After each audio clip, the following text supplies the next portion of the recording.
Welcome to Better Teaching, Only Stuff That Works, a podcast for teachers, instructional coaches, administrators, and anyone else who supports teachers in the classroom.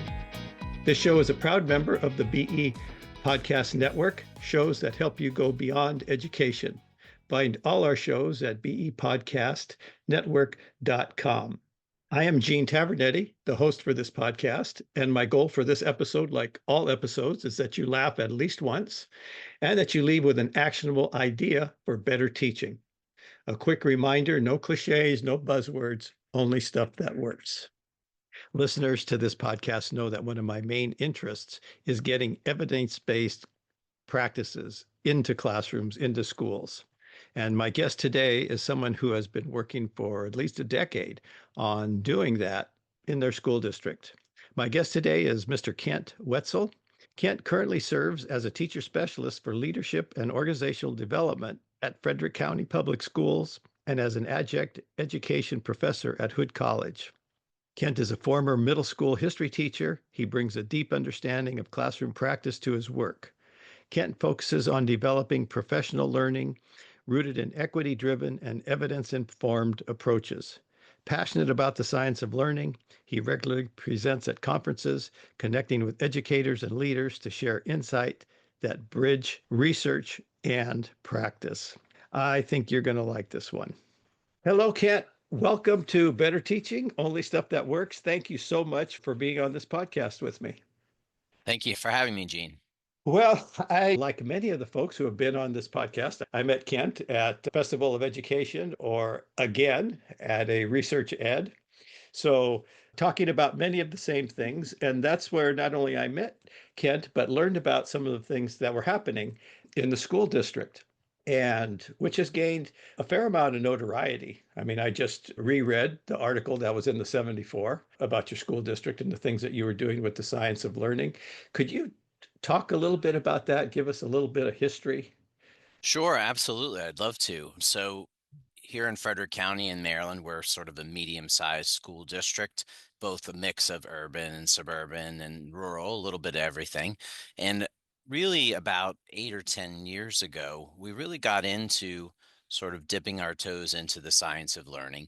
Initially, we came across the science of learning through our partnership with the Center for Transformative Teaching and Learning, which is just south of us at St. Andrew's Episcopal School. And some of our leaders had been exposed to the learning that they were doing and really felt like it was something that would be transformative for our district because, like so many other districts, we were really trying to find ways to increase student achievement. And it seemed like a great approach for us to really get back to what really works for students in foundational science of learning kind of approaches. So when you say that you had leaders attend the trainings at the CTTL, who are the leaders? What type of leadership are you talking about? Good question. So initially at the time when it first happened, one of the individuals was my supervisor at the time, Meg Lee, and at the time she was the supervisor of advanced academics. We had a number of other teacher leaders within advanced academics that were a part of that work. And also there were some teacher leaders from buildings as well as a few principals. It was really initially sort of, I would say, like a very organic movement. People who were interested in the work, people that Meg sort of thought, these folks would really be interested in this work, and to sort of get it going early on, I would say that was sort of the catalyst for the early work was, who might be sort of the early adopters in this learning that could use it right away and also influence others in their sphere. So we're talking about, organic, that we wanted it to be organic, yet even on organic farms, they have some fertilizer. They put some fertilizer in there. So thinking of how to fertilize and make this organic, there were, just to rephrase, there were teachers involved, there were principals Yeah. involved. Was there anybody specifically invited, or was it unknown at the time what you were getting into with the science of learning, or did Meg have a kind of a head start in that? I would say she had a bit of a head start for a couple of reasons. One, she had some relationships with building level leaders and people that she thought might be interested in that work.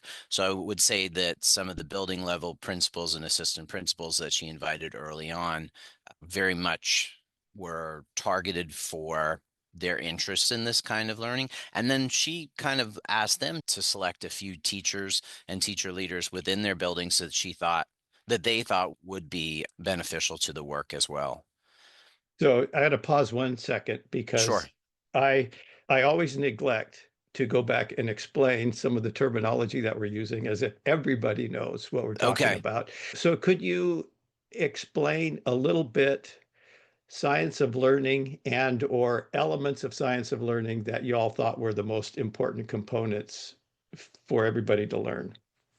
Sure. Let me ask you a question. Will it be confusing when we kind of first got into it with CTTL? They use the term mind brain education. Do you want me to stick in that zone of science of learning? Is that a safer zone?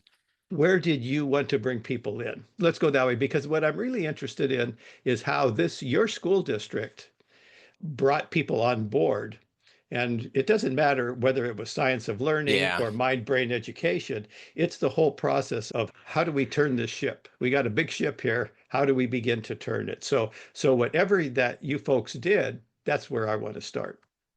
Okay. So I would say, for us initially as a district with the science of learning, what really appealed to us is that all of our students are very similar because they all have a brain, right? They all bring a brain to school with them every day. And we feel like that's something they all have in common.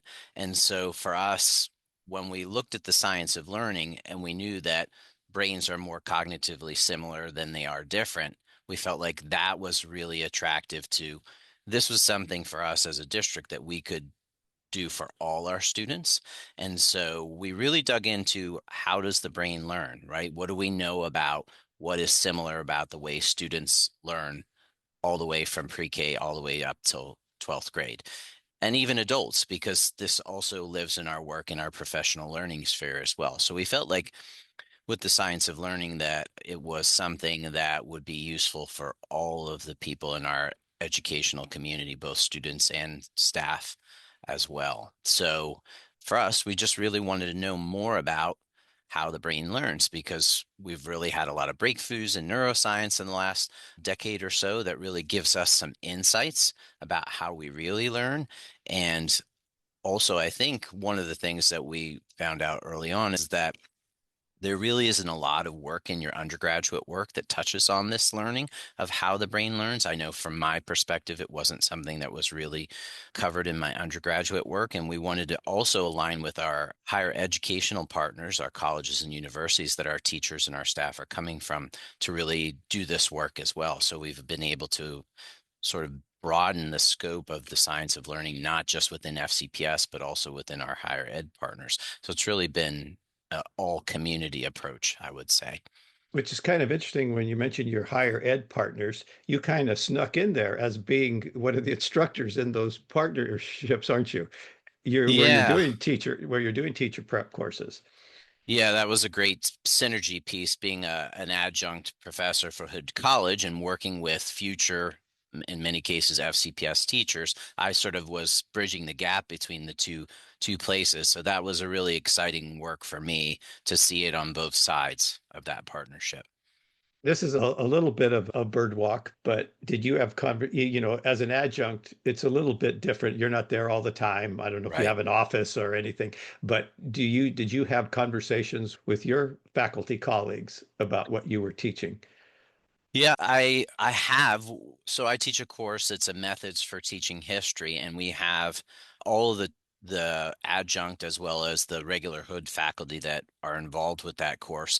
We have generally a level setting meeting every year, and we have conversations about, all right, what are you teaching in your 411 course? What are you teaching? And so we share syllabi, and so we share practices, and so that's something that early on I did share, but then I would say the work with Hood and FCPS, once that picked up, there was even more of that happening. And then Hood was coming back to the table and saying, here's what we're doing in our foundational courses before they ever get to your 411 course, so that we're already doing this work. And what I started to see is students were coming in and talking about cognitive load theory. And it was like an aha moment for me, because it was like, well, I don't have to teach this anymore. We can go deeper and we can connect this to what it means for teaching history.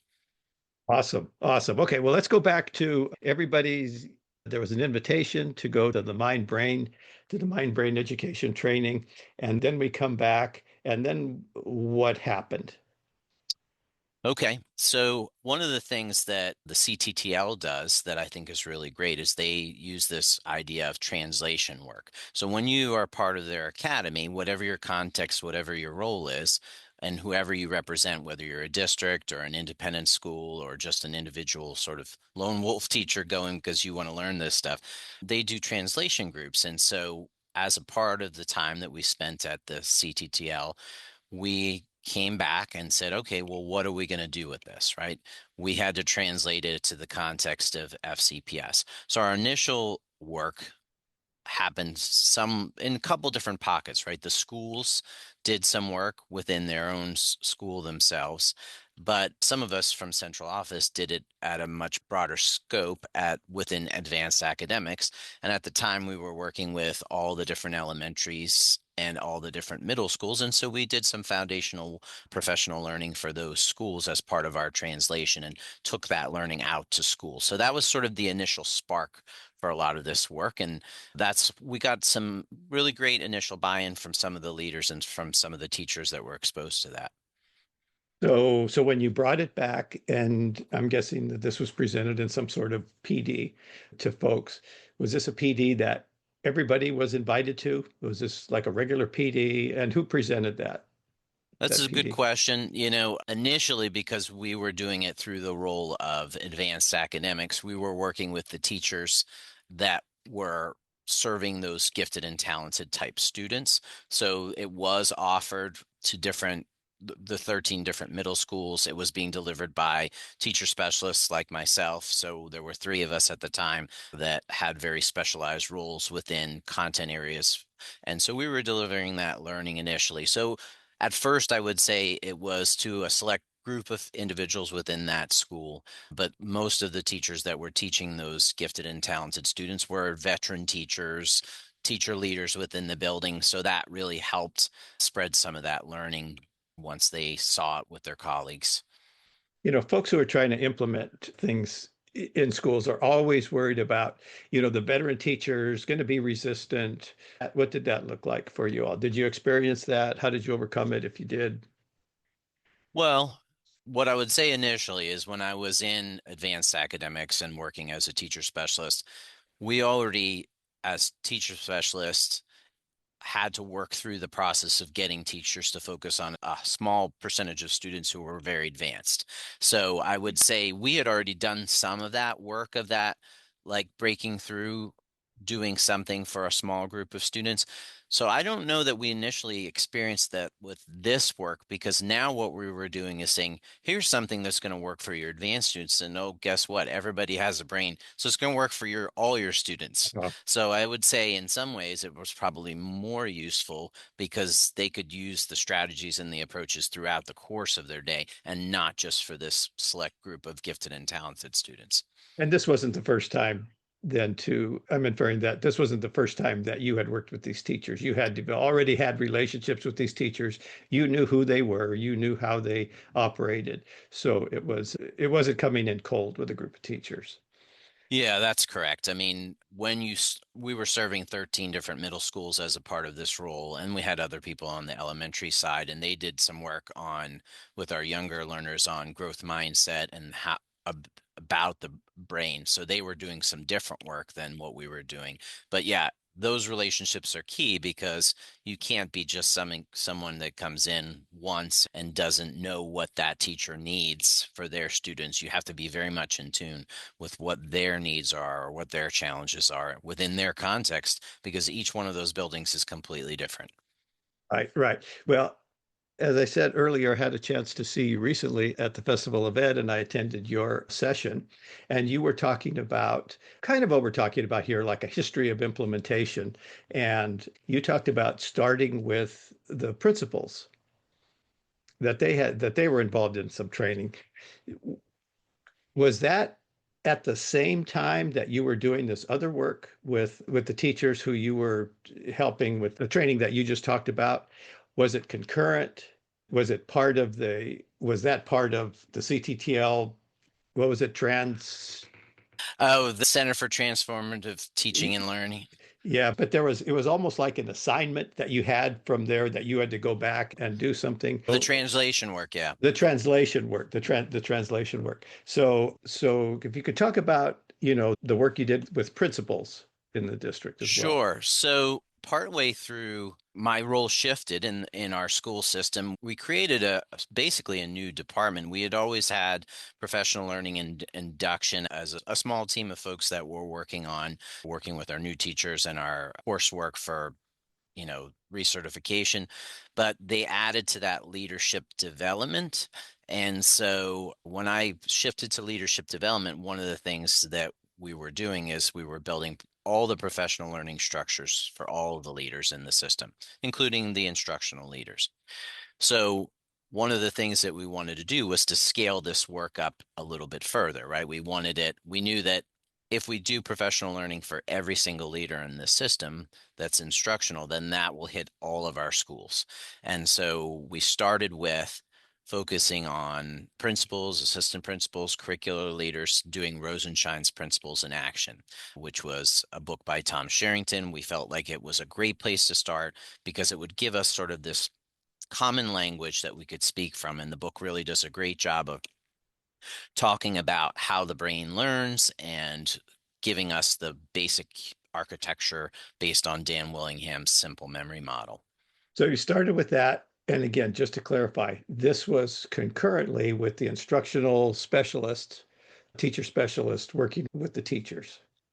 Yeah, so at this point, by the time we started the learning with the principals and the other instructional leaders, we had sent all of 80 plus of our teacher specialists for some learning at the CTTL.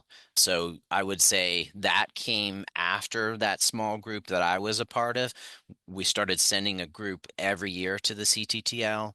And eventually we sent all of our teacher specialists in one big group and had them come here to do some learning together. And then we shifted to the leaders of the building. And mostly what I would say is that, if you're an assistant principal or you're a principal, you have a very specific context that you're living in, and you know that better than anybody.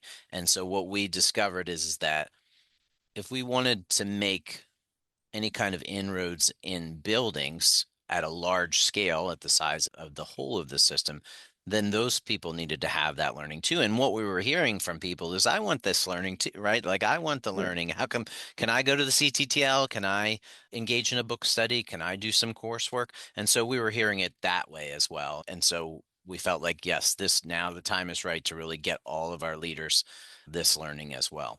And some of them had already gone to the CTTL with school teams as well. So the leaders began this training. Was that an opt-in training or was that a training that the district said, this is what you're doing?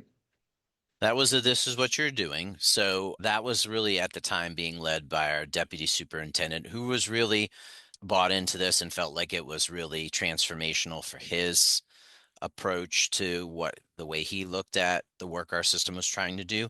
And so we put together 5 self-paced modules. The leaders could do them at their own pace. They did them over the summers when there wasn't anybody in their buildings. That's when a lot of our professional learning for leaders happens, because they can really focus on themselves at that point.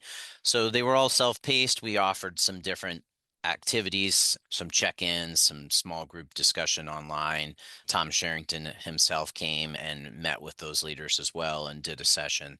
So it was a pretty comprehensive approach that we did between the asynchronous modules and as well as some synchronous and in-person experiences. So I'm going to ask the same question I asked about the veteran teachers. What about the veteran administrators?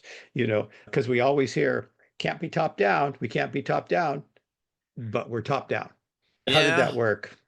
Yeah, I would say, I mean, obviously some people are obviously going to do things out of compliance, and I would say that, people certainly did that, did the learning, took what they could from it, and probably kind of set that aside.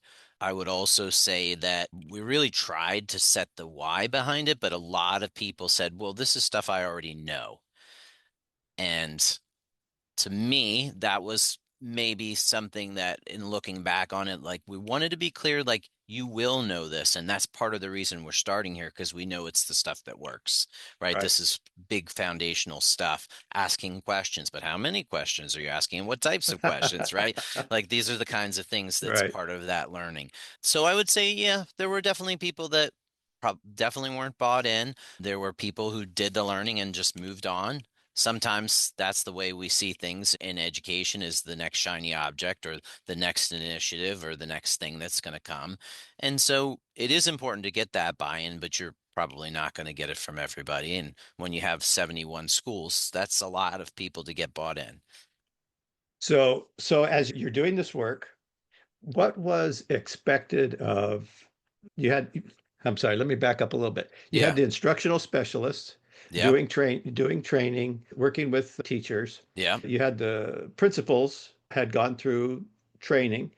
How was there a monitoring system? Did you know who was implementing what? Was there any sort of did anybody receive any sort of coaching, ongoing coaching? So in terms of that, I would say that's a little bit harder. Like, for example, everybody who was doing some of the modules and things had to complete some reflections, and we could see that on our end. We did do some different school visits and things to kind of find out how people were using it. Sometimes that was an invitation, right? Hey, we're doing this for our staff. We've taken this learning and we've done it for our staff, and we want you to see some of it. We just heard through the grapevine. As far as the coaching, I would say that it's pretty informal in terms of the coaching because we don't have a formalized coaching training program in our system, although our teacher specialists do lots of coaching. I would say that, you know, they are out there working with teachers on an as needed basis, and it takes many different forms. I would say they wear both those mentor and coaching hats on a regular basis, and some of them have been formally trained. We've worked in our system, we've offered some things for those groups of individuals to do a bit more coaching training, but I wouldn't say that everybody was formally coaching. Okay. But it sounds like, as you described, the teacher specialist role. I mean, it's right. It's like if it's not coaching, it's certainly coaching adjacent. Yes, I would say you couldn't do that job without some knowledge of coaching. Agreed. Yeah, yeah. So did Sherrington have any opinions on that? Did he? I'm just kidding. So the teacher specialists working with the teachers in a coaching adjacent framework, how are the administrators? How's the leadership brought into that on the sites, if they are? Because, yeah, because sometimes, you know, whether you're coaching or coaching adjacent, one of the things that people say is, oh, this should be confidential. You know, the Mm. principal shouldn't be a part of this, which is interesting to me. I'll use the word interesting. But was there a coordination or anything between the leadership and the teacher specialists? Well, so it is a little bit interesting because we have definitively two groups of teacher specialists, right? We have some that are based in physical buildings, right, that are assigned to those buildings that work in, say, like a math specialist or a literacy specialist, or but we also have some central based teacher specialists. And so we try to coordinate all that work and oftentimes from a building will ask for those supports.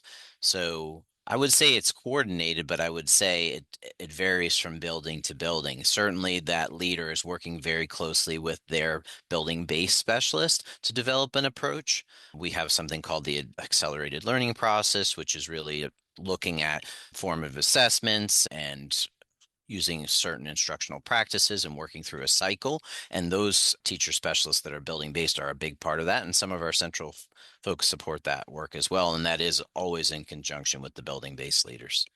So So, definitely the science of learning filters into that process for sure.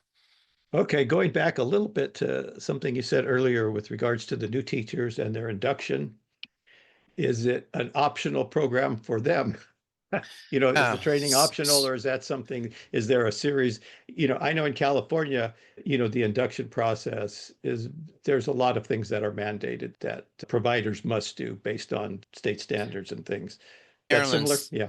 Yeah, state of Maryland says we have to have a 3-year induction process, but it is an opt-in approach. So, obviously year one, a lot of teachers will opt in, but when we think about induction in terms of our district and the state, if a teacher comes from your state of California and comes to our system for the first time, that teacher, even if they've taught 20 years, could opt into a induction, but they might decide to say, hey, I'll learn the FCPS Maryland stuff on my own.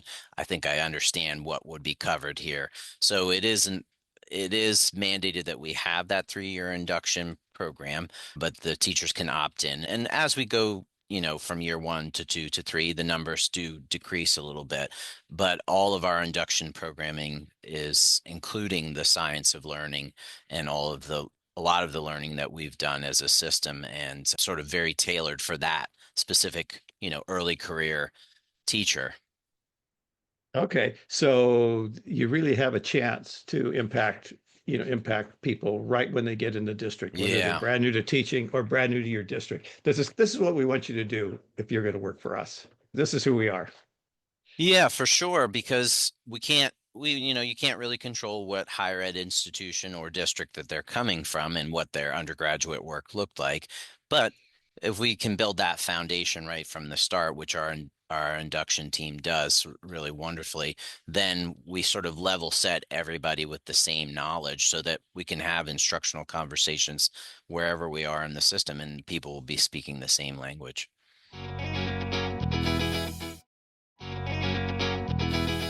Okay, I want to go back again to something you said earlier that the principals went through little, I'm going to call it a mini course on Rosenshine's principles, five Yeah. asynchronous things. And you may have mentioned this, but I'm getting older and I don't remember. Is that also that content part of what the teacher specialists are providing in their PD and in the induction? Well, I would say, well, if I look at so we have a role, a mentor teacher role that exists across all the buildings in the system. And they work with our induction team to really infuse learning that the induction team does with those mentors in the building. So I would say yes, because it's a partnership so that the mentor teacher knows what is happening induction and can continue that work back in the building with those new teachers that they're assigned to and they're working with. And then as far as sort of professional learning and approaches, a lot of our teacher specialists have been trained in teaching walkthroughs. And so a lot of times we'll select a couple of different strategies. We have some different strategies that we use in those 5-step approaches to working with those new teachers that have been chosen just for those early 3-year induction program teachers. So the teacher specialist can go out and help coach them through, all right, what does think pair share look like? Here's the step one. Okay, let's try this. Let's model this. And okay, let me come and see you teach. And let's talk a little bit about what I saw. What did you see? How did that go? And so that's kind of the process that's then happening as well. And obviously leaders are doing the same thing. So it gives So us that like a foundation to work on. so new teachers have an opportunity to work with a mentor Yep. in addition to, I'm trying to think, I know we don't want to talk about a hierarchy or an organizational chart, but so they have the mentors, and then you have the teacher curriculum specialists Yep. that so they could be getting training, PD, coaching from those two sources, Yeah. as well as administrators, as well Yeah. as the leadership. Okay. So is there any sort of, well, hate to say that there's accountability, but who monitors all of this? Who's in charge of all this, making sure that it happens? Yeah, so I mean, for the induction supports, we have a whole induction team, and they have a supervisor that works with them, and so really coordinates all those aspects. And each of those teacher specialist that's on the induction side has clusters of schools that they support. So they go out to meet with those new teachers as well, and with their mentor teachers, and work together to support that. So that monitoring on the induction side is there. At the building level, you have the different teacher specialists that are building based, as well as those administrators. And then at the system level, we have various coordinators, supervisors, directors that are sort of managing on the systemic, high level side as well. So I think it's like a all hands on deck, I would say. But we try to Yes. coordinate as much. Yeah. We're trying not to duplicate efforts, right? Like that's Right. something Right. we've Yes. really worked Yeah. hard, right? I don't want this teacher specialist in the building saying this and this teacher specialist coming from a central office to come and say something that's contrary to this. So we try to, that's one of the reasons why all the learning has to be there for everybody so that we're all speaking the same language and suggesting similar things. So it sounds like everybody's involved. Everybody's involved. Everybody's had similar training, at least in the science of learning and the mind based education. As you have, was there like a formal plan? I know you talked about it being organic, but was there a rollout plan? Is this about the way that everybody thought it was going to happen? Or Yeah, no, I think that's a good question. I think when it started, I think there was definitely an intent to sort of start small in some of the areas that we did. I think, part of the plan was that, as our deputy superintendent at the time said, we don't want it to be an initiative because we wanted it to be something that always was part of just the way that Frederick County Public Schools does things. And sometimes you get pushback or people tire of initiatives, or so right. I would say it takes a while to do it that way, right? And I would say there was always a coordinated, well, how do we scale this a little bit more this year? Okay, what are we gonna, and so it would definitely, part of it was continuing to send schools and leaders and folks to the CTTL Academy every summer, and we still continue to do that. In fact, we've hosted it here as a remote site on 2 occasions as well. So that was definitely always like a continuation, and we have the intention of sending people again next year. And then figuring out how can we infuse it in our professional learning structures, I would say would be a big part of it. And how could we infuse it each year a bit more in our curricular resources? Because that's what teachers are pulling down to use in their lesson planning and their designing of lessons. And so it needs to be in that curricular resource as well. So I would say each year our leadership was looking at different ways that we could continue to scale it a bit more and spread it a bit more. Were there any really pleasant surprises? Like, wow, I think we could have gone faster here. That Yeah. there was really the reception for this was really more positive than we anticipated. Yeah, I think there are probably a lot of those moments, and when it ends up happening is when you put maybe a course offering or something out there, and it fills up within, a couple hours when you expected for to have the course open for a couple weeks to get people signed up. So we have a sequence of courses that's dealing with science of learning topics. We also are offering right now a learning series on science of learning that's 4 different courses. It is a paid opportunity as well as a credit-based opportunity, but we had about 37 people sign up for 30 spots, right? So that's when and looking at the feedback from the first session and some of the science of learning that's happening in our buildings, feedback that we're getting, I'm starting to see people saying, we already know this. And that, to me, that's like the powerful thing, because if people are saying they already know it, that means the learning's already happened and we can scale it up even more and take people even deeper. And so we're starting to see signs, I would say, that there's a collective knowledge base across the system that exists. And so that means we can do more and go faster, like you said. So just to clarify, with respect to you mentioned offerings. I'm just hallucinating that the district, I mean, is of the size that they can develop a catalog of PD that teachers can choose, Yes. and these are very popular.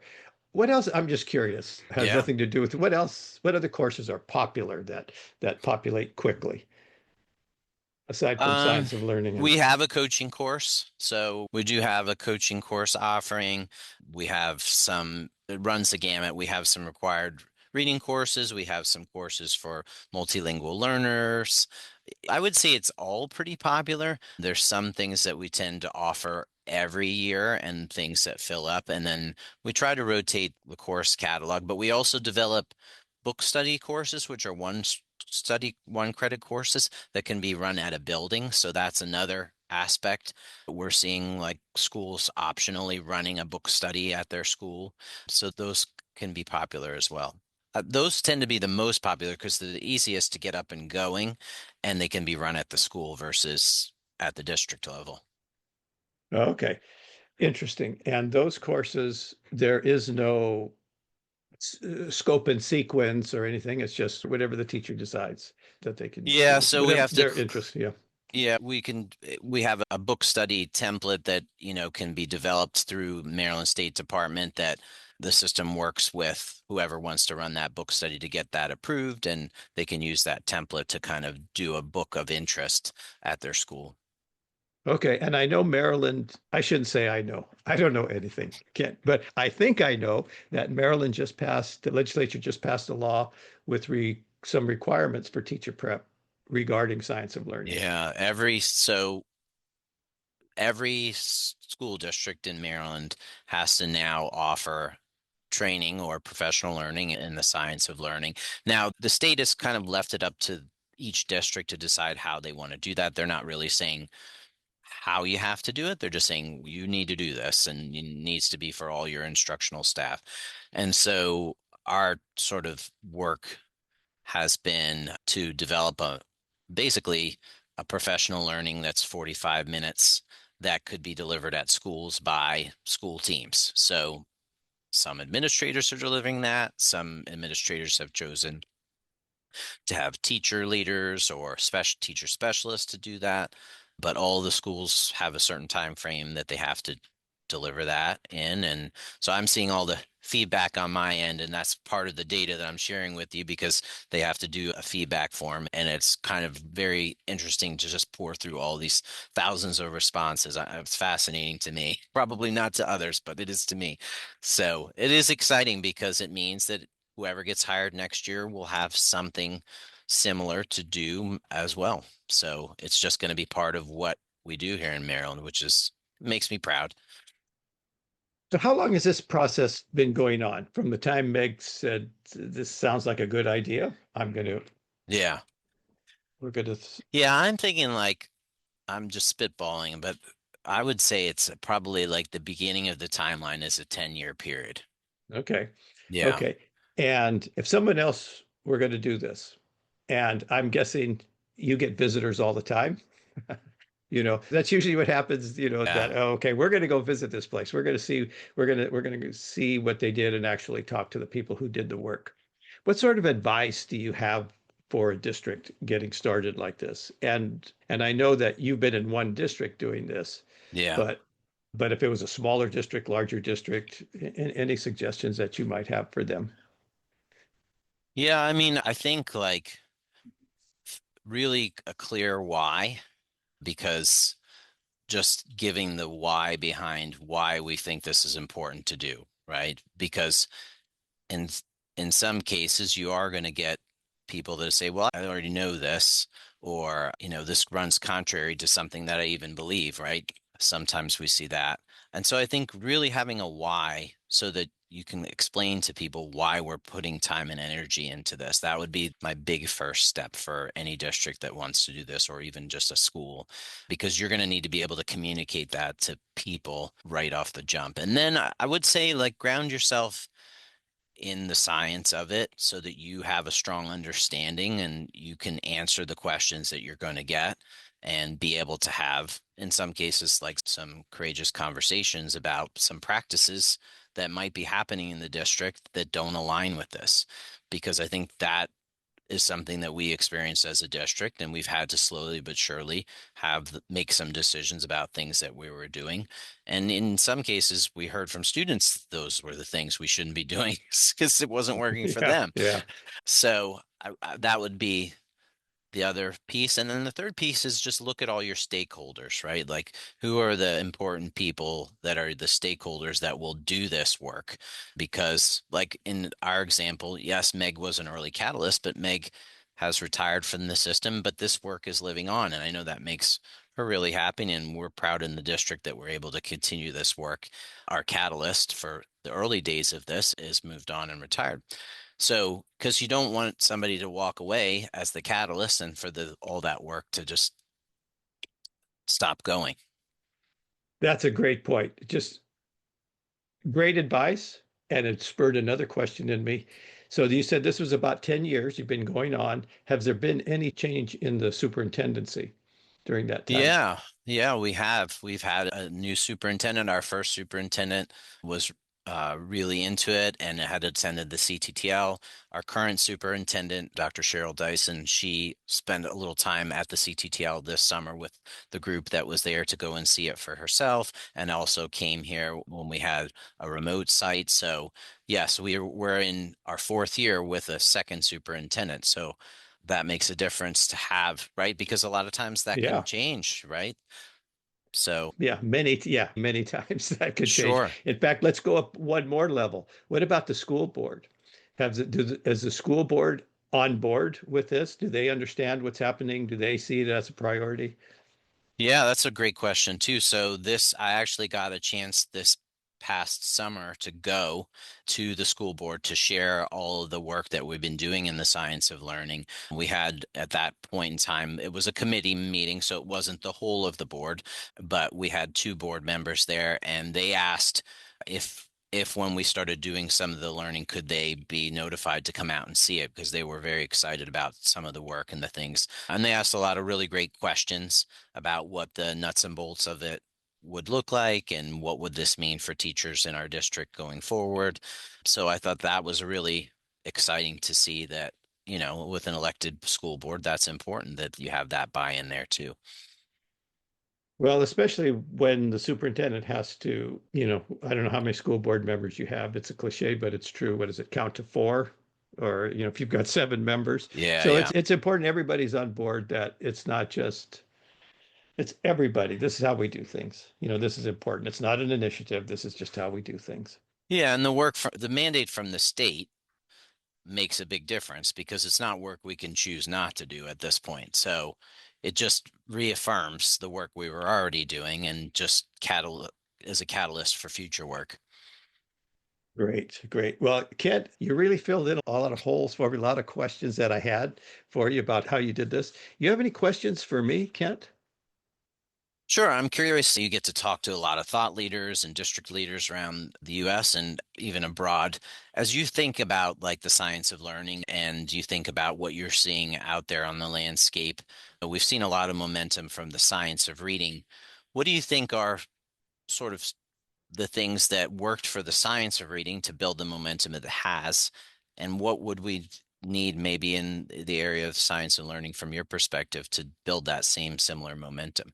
Well, I think I'm going to piggyback on something you said that I thought was very important, and I've run across it over and over again in the work that I've done. And that is, this is not an initiative because, many times I would go in to a school and the name of my group was TESS. And they would say, "Oh, we're doing tests today." I say, "No, no, you're not doing tests today. We're doing effective instruction. Don't name it. Once you name it, it's real easy to get rid of it." Mm, And the people who sell things, they want to brand it, right? They want to brand it, but it's quite a paradox. Once you brand it, it's easier to get rid of because now mm, you're going on to the next thing that's branded. So that's one thing. And I think the other thing is, and I've said this before, that in the United States, there are two things that it's okay to claim ignorance of and not be embarrassed. One of them is I only speak one language. And then the other thing is I don't do math.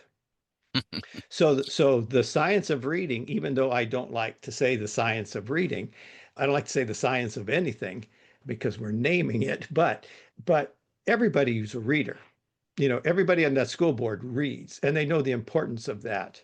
But they could be, functionally, mathematically illiterate and get by. So they don't understand emotionally the importance of it. So I think, combining, well, let's add one more thing. And that you mentioned that there were teachers doing things. They would say, well, we're doing that already. And they may be doing it 60% of the way, but that last Sure. 40%, it might be just, how you ask the question, when you ask the question.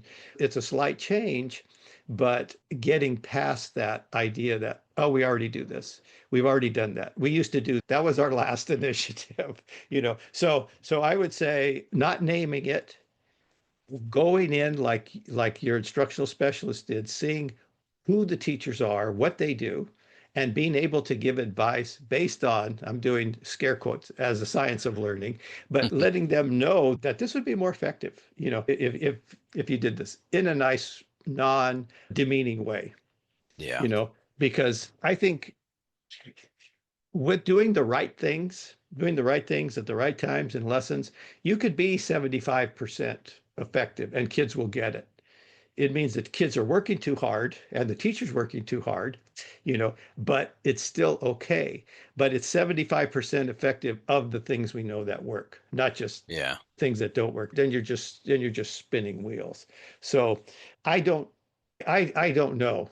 Before we started, recording this, I had a question about something, about, I'm not going to call it an initiative, another initiative, that it doesn't matter how good it is, only a few people are doing it. And if only a few people are doing it in a site and there's no direction from the administration, whether it's site level or district level, it's not going to move along. Luckily, you have the state Yeah. saying, everybody's going to do this. So that was a little rambling answer, but I think everybody needs to be better in math. And one more thing as I ramble, I know when I do trainings, I always do a sample lesson for the people in the room. And I always choose a lesson that they probably don't know how to do. Mm. So they need the teacher. So it's not that they're sitting there and, oh, I already know this and this isn't, why are you treating me like this? They actually need to do it. And one of the lessons I teach is an algebra lesson. And I have had teachers cry because it's just too hard. I can't do it. They wouldn't even try. They wouldn't even try. And then I've had teachers cry because I wish you'd have been my math teacher. I'm sure. I never was able to do this before. Was hired in a district because there was a principal who was not proficient in math and said, I got it. I'm able to do this lesson. I want you to, this is what we need to do for all our students. So it's an intellectual knowing and it's an emotional knowing that, God, we could be doing more. Yeah. Yeah, I think that we could be doing more is kind of a thing that sort of drives us because there's some things we're doing really well, but we could always definitely be doing more and doing it better. That 1 degree shift, we talk a lot in our district about, well, what's that 1 degree shift in asking questions, whether it's the types of questions or more questions or to a variety of students and how you ask. And so we've used that a lot, that to get to more and Yeah, improve.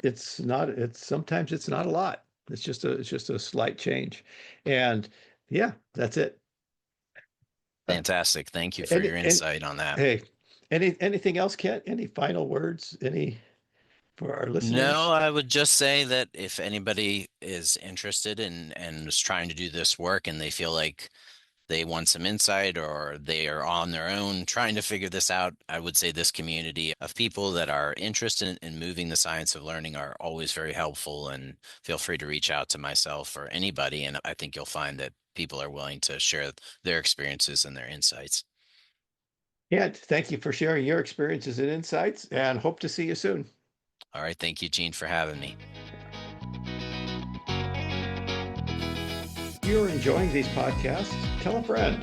Also, please leave a 5-star rating on Apple Podcasts, Spotify, or wherever you listen.